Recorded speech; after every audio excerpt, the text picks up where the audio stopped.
তো শিক্ষার্থী বন্ধুরা দেখো অ্যাডজেক্টিভের প্রকারভেদ আমি যদি তোমাদের একটু বলি যে দেখো অ্যাডজেক্টিভ হচ্ছে যে সকল শব্দ যে সকল শব্দ দ্বারা নাউন বা প্রোনাউন বা অন্য কিছু দোষ গুণ অবস্থা সংখ্যা প্রকাশ ইত্যাদি আহ, হয় সেটা হচ্ছে কি নাউন।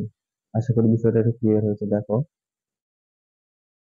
অ্যাডজেক্টিভ মূলত চার প্রকার। একটা হচ্ছে adjective of quality, quantity, number আর হচ্ছে প্রোনোমিনাল অ্যাডজেক্টিভ। দেখো এটা গুণবাচক, পরিমাণবাচক, সংখ্যাবাচক, সম্বন্ধবাচক। প্রত্যেকটার একটা উদাহরণ দেওয়া আছে নিচে দেখো।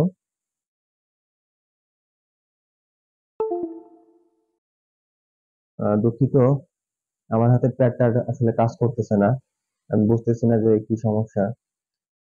তো আজকে অ্যাডজেক্টিভ শুধু থাক, আমার এই প্যাডটা একটু সমস্যা হচ্ছে, দেখা যাক। তো সবাই ভালো থাকবে, সুস্থ থাকবে, সবাইকে অসংখ্য ধন্যবাদ সম্পূর্ণ দেখার জন্য।